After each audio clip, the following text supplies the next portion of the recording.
미국과 이란의 종전 협상이 결렬되면서 코스피는 1% 하락 마감했습니다. 그리고 현재 뉴욕 증시도 하락 출발했는데요. 오늘 장 어떻게 흘러갈지 뉴스 한번 살펴보시죠. 먼저 M7 소식들부터 보겠습니다. 오늘 준비한 M7 소식은요, 바로 애플과 테슬라, 그리고 메타와 구글, 그리고 아마존입니다. 먼저 테슬라 소식부터 보도록 하겠습니다. 테슬라의 반가운 소식이 있었는데요. 바로 유럽 내에서 처음으로 완전 자율주행이 승인을 받게 됐습니다.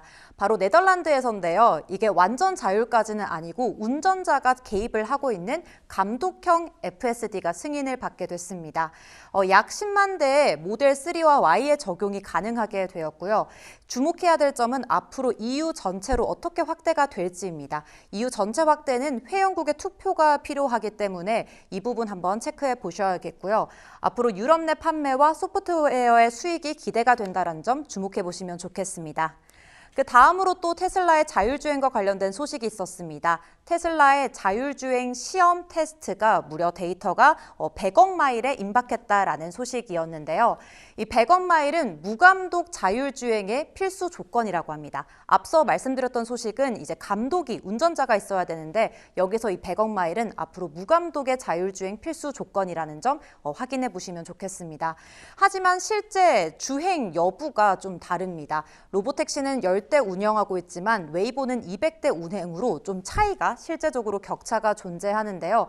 앞으로 올해 7개 도시 이상으로 로보택시를 확장할 계획이라고 하니 앞으로 테슬라의 로보택시가 어떻게 확장이 될지 주목해 보시면 좋겠습니다. 그 다음으로는 지난주에 로이터에서 테슬라가 저가 소형 SUV를 개발하고 있다는 보도를 전해드린 바가 있었습니다. 그런데 이 테슬라의 중국 법인에서 그런 개발 정보는 부정확하다라고 하면서 부인을 했는데요. 하지만 업계에서는 초기 검토 단계에서는 공식적으로 부인할 가능성이 있다. 그렇기 때문에 완전히 나오지 않는다라기보다는 초기 단계 가능성이어서 이 법인에서는 부인했다라고 보면 되겠습니다. 앞으로 테슬라의 이 저가 SUV가 개발이 될지 어떻게 나올지 체크해 보시면 좋겠습니다. 그 다음으로는 메타 소식입니다. 메타가 CEO인 마크 저커버그를 닮은 AI를 개발했는데요. 저커버그의 외형과 목소리, 생각까지 반영이 되었다고 합니다. 그래서 직원들과의 실시간 상호작용이 가능하고 이를 통해서 CEO와 직접 소통할 수 있는 효과를 기대한다라고 하는데요.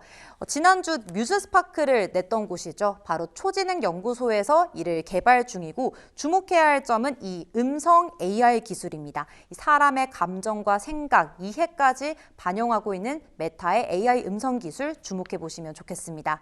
그 다음으로는 구글의 유튜브 가격 인상 이야기입니다. 유튜브가 미국 내에서 3년 만에 가격을 인상한다라고 합니다. 프리미엄 같은 경우는 $2 올라가고요. 가족 요금제는 $4 상승한다라고 합니다. 그리고 유튜브 뮤직과 라이트 요금도 동반 상승될 예정이고요. 이 가격의 인상은 다음 결제부터 적용이 된다라고 합니다. 그래서 앞으로 유튜브 알파벳, 광고와 구독 모델로 수익성 강화 전략이 풀이가 되지만 또 이 유튜브 구독자가 이탈될 가능성도 우려가 제기되고 있습니다. 다음으로는 애플의 신제품 소식입니다. 애플이 AI 글래스를 개발한다라는 소식을 냈는데요. 디스플레이가 없는 AI 안경입니다. 그래서 아이폰에 있는 카메라와 또 시리, AI가 연동되는 AI 비서 형태고요. 완전한 AR 기기가 되기 전 단계 제품이라고 보시면 됩니다. 왜냐하면 화면이 없기 때문인데요. 이렇게 애플 계속해서 웨어러블 AR 생태계를 구축하려고 한다라고 보시면 되겠습니다. 그런가 하면 애플은 3나노 AI 서버 칩도 개발한다라고 하는데요. 이 대만의 TSMC의 첨단 패키징 물량에서 무려 6만 장이나 확보를 했다라고 합니다. 이 맥 수요는 지금 1,600장인데 맥 수요에 대비해서 엄청나게 많은 물량이죠. 그 이유는 바로 애플이 프라이빗 클라우드용 AI 서버용에 투입하려고 한다라고 보고 있습니다. 애플이 AI 인프라에 직접 서버를 만드는 설비 투자로 전환한다라고 보시면 되겠습니다. 마지막으로 아마존 살펴보겠습니다. 아마존은 온라인에서 차를 판매하는 아마존 오토스가 이 신차 판매 플랫폼을 확대한다라는 이야기인데요.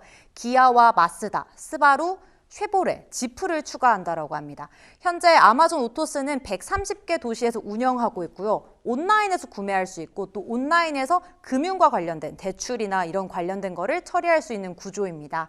이 미국에서 신차 시장이 무려 1조 달러가 넘는데 이 시장을 공략했다라고 보시면 되는데 하지만 아직까지 이 금융 처리, 온라인에서 금융 처리를 하는 구조가 조금 복잡하기 때문에 이런 한계점이 있다는 점 아시면 좋겠습니다. 이렇게 M7 소식들 살펴봤는데요. 그 다음으로는 오늘장에 영향을 미칠 뉴스들 짚어드리겠습니다. 네, 주말 동안 이슬람마바드에서 미국과 이란의 21시간의 협상이 있었습니다. 하지만 아쉽게 결렬이 됐는데요. 이슬람마바드에서 미국과 이란이 대면으로 처음으로 만났고요. 그리고 파키스탄까지 함께 종전 협상이 진행이 됐습니다. 하지만 이 핵심 논점이었던 우라늄 처리와 호르무즈 해협 관리에 대한 이견이 있었고 결국 협상은 결렬이 됐습니다. 그리고 이 협상을 앞두고 미 군함이 기뢰 제거를 위해서 호르무즈를 진입하면서 좀 긴장감이 고조가 됐습니다. 이에 대해서 이란은 크게 경고를 했고요. 네, 지금 우리 시간으로 11시 미국이 호르무즈를 역봉쇄가 시작이 됐습니다. 오늘 이걸 바탕으로 장 흐름과 그리고 유가가 어떻게 변동될지 체크해 보시면 좋겠습니다. 그 다음으로는 종목 이야기로 넘어가겠습니다. 퀄컴이 중국의 창신 메모리와 D램을 공동으로 개발한다. 스마트용 D램을 공동 개발한다라는 소식을 냈는데요. AI로 D램이 부족해지면서 스마트폰 원가가 급등하게 됐습니다. D램 비중이 35%여서 메모리 비용 부담이 확대가 된 건데요. 그래서 퀄컴은 공급 안정과 비용 절감을 위해서 직접 이 창신 메모리와 함께 스마트폰용 D램을 만든다라는 이야기입니다. 그 다음으로는 TSMC는 미국의 첨단 패키지 공장을 만들겠다라는 소식을 냈습니다. 패키징까지 미국으로 확대하겠다라는 건데요. 2028년에 양산이 예상이 되고요. 이렇게 되면 TSMC가 미국에서 생산을 하기 때문에 규제와 지정학적 리스크가 좀 줄어들 수 있게 되는 기대감이 있습니다. 하지만 대규모 투자에 대한 부담도 있고요. 또 TSMC에서 아직 공식적으로 발표한 사항은 아닙니다. 그렇기 때문에 이 부분 어떻게 진행될지 체크해 보셔야겠습니다. 버티브는 한편 데이터 센터를 빠르게 만들기 위해서 공장을 인수했습니다. 바로 비마르코 스트럭처라는 구조물 업체를 인수했는데요. AI 수용에 대응하고 또 공급과 생산 속도를 빠르게 늘리기 위함입니다. 공급 병목을 줄일 수 있다는 장점이 있고요. 또 직접 이렇게 다 하기 때문에 마진 개선이 될 수 있다는 기대감 부풀어 오르고 있습니다. 그 다음으로는 컴캐스트의 슈퍼마리오 소식 살펴보겠습니다. 네, 지난 주말에도 북미에서 박스오피스 1위를 차지했는데요. 슈퍼마리오 갤럭시가 누적 전 세계 합산에서는 수입이 무려 6억 2,900만 달러를 넘었습니다. 이 제작비 대신 손익 분기점이 돌파가 했지만 아쉬운 점은 점점 관객 수와 수입이 줄어든다는 점입니다. 마지막으로는 미 금융권의 AI 미토스 소식 짚어드리겠습니다. 지난주 이 미토스의 소식으로 인해서 금융주가 많이 흔들렸었는데요. JP모건과 골드만삭스 그리고 시티그룹들이 이 엔트로픽의 미소스 AI로 보안 테스트를 진행했습니다. 목적은 내부 시스템을 취약점을 탐지할 수 있느냐였는데 네, 인간 해커 수준을 넘어서는 AI 공격 능력을 확인을 하게 됐습니다. 엔트로픽은 미소스의 대중 공개는 보류하겠다라고 했는데 앞으로 이 엔트로픽의 미소스가 이 금융권에 어떤 영향을 미칠지, 금융권의 사이버 보안 어떻게 대응할지 지켜보셔야겠습니다. 이렇게 오늘장에 영향을 미칠 M7과 주요 뉴스들 살펴봤는데요. 다음으로는 마켓무버 통해서 프리장에서 많이 움직인 종목들 보겠습니다. 먼저 오늘 1분기 실적 발표를 했던 골드만삭스인데요. 주당 순이익과 매출 모두 시장 예상치를 상회했습니다. 하지만 채권, 외환, 상품 부분의 거래량이 예상치를 하회하면서 프리장에서 4% 하락하고 있고 현재 장 초반에도 하락 움직이고 있습니다. 그 다음으로는 베스트바이입니다. 골드만삭스에서 투자 의견을 매도로 하향 조정했는데요. 이유는 1분기 이후 메모리 가격이 상승하면서 이 메모리 가격이 PC에 반영이 되기 때문에 좀 매출이 위험하다라고 분석을 했기 때문입니다. 그래서 프리장에서 4.7% 하락 움직이는 모습 보였습니다. 그 다음으로 살펴볼 기업은요. 바로 주방용품 및 조리도구 소매업체죠. 바로 윌리엄스 소노바입니다. 다음 장 살펴보시죠. 네, 골드만삭스에서 투자 의견을 매수로 상향했습니다. 그 이유는 이 소매업계에서 가장 강력한 브랜드 포트폴리오를 가지고 있다라는 이유여서였는데요. 프리장에서 2% 상승했습니다.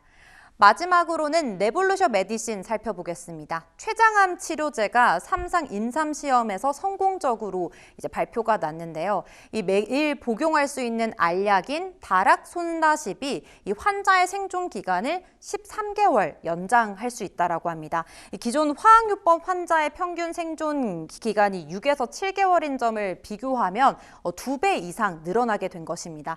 이러한 소식에 프리장에서 무려 34% 상승하는 모습 보였습니다. 이렇게 마켓무버까지 살펴봤는데요. 그럼 다음으로는 마지막으로 조금 전 나온 외신 두 소식 보도록 하겠습니다. 먼저 블룸버그에서 나온 소식입니다. Roblox as youth accounts as push for social media bans grows. 로블록스가 전 세계적으로 이 청소년 SNS에 대한 금지를 올리는 가운데 청소년 계정을 추가했습니다. 이 러블록스 키즈는 5세에서 8세고요. 또 러블록스 셀렉트는 9세에서 15세로 청소년용 계정입니다. 전 세계 소셜미디어 규제가 강화하는 이러한 흐름 속에서 로블록스는 부모와 연령 인증을 강화하면서 안정성을 개선한 건데요. 이러한 세계적인 흐름에 맞춰서 아동을 보호하고 또 플랫폼의 이 규제 리스크를 방어하기 위한 풀이로 보입니다. 그 다음 소식은 인텔인데요. 배런즈에서 가지고 왔습니다. Intel stock can gain another 20% analyst says here's why. 인텔의 주가가 20% 더 오를 수 있다라는 이야기입니다. 인텔이 지금 목표가가 $76로 상향되면서 추가 상승 여력이 20% 전망인데 $90를 더 넘게 주는 곳도 있었습니다. 이유는 바로 중장기적으로 인텔의 수익이 기대가 된다라는 이유 때문인데요. 스페이스X 프로젝트에 참여를 하고 또 구글과 AI 협력을 강화했죠. 또 차세대 1.8나노 공정의 이 기대감으로 앞으로 인텔의 수익 구조가 좀 기대가 된다라는 점을 주목해 보시면 좋겠습니다. 하지만 지금 현재 인텔 많이 올랐습니다. 고평가에 대한 부담이 존재하고요. 앞으로 진짜 실적이 어떻게 나오냐를 한번 체크해 보시면 좋겠습니다. 네, 이렇게 오늘장에 영향을 미칠 주요 뉴스들 살펴봤는데요. 이번 주에 S&P 500에서만 27개의 기업들이 실적 발표를 합니다. 그만큼 이 어닝에 대한 기대감이 있는데요. 어떤 실적들이 나올지 계속해서 뉴스 체크해 보시죠.